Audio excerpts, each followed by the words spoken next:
விருச்சிக ராசி அன்பர்களே, ராசிநாதன் எட்டில் இருப்பினும் அவ்விடத்தில் புத பகவான் தன்னுடைய ராசிக்கு 10 இருப்பது திடீரென தன சேர்க்கை, எடுத்த முயற்சி வெற்றி, தொழிலில் முன்னேற்றம், தர்ம காரியங்களில் ஈடுபடுதல், கோயில் கும்பாபிஷேகம் அல்லது கோவிலுக்கு கட்டுமான பணிக்கு உதவிகள், இவை அனைத்தும் நடைபெறும்.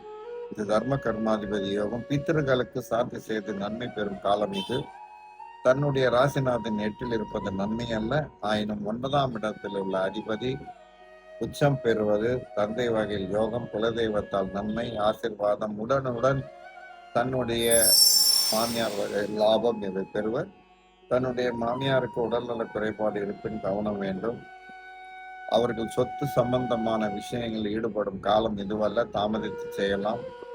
ராசிக்கு 10 உள்ள லாபாதிபதி மூத்த சகோதரருக்கு நன்மை செய்தாலும் ஒரு 2-3 நாட்களுக்கு பின்னே நன்மை விளையும். 4 கூட 5 இருப்பதும் இளைய சகோதரன் அல்லது சகோதரி தன் இடத்திற்கு 3க்கு 3 அயல் நாட்டில் வாழ்வதும் நன்மை பயக்கும். அவர்களால் ஆதாயம் உண்டு, பண உதவி உண்டு.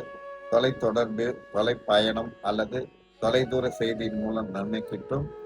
ஒரு வீட்டின் மேல் முதலீடு செய்வதற்கான சாத்தியக்கூறுகள் வந்தாலும் பிற்காலத்தில் துர் தசை இருப்பின் அவை கையில் நில்லாது, கவனமுடன் செயல்படவும்.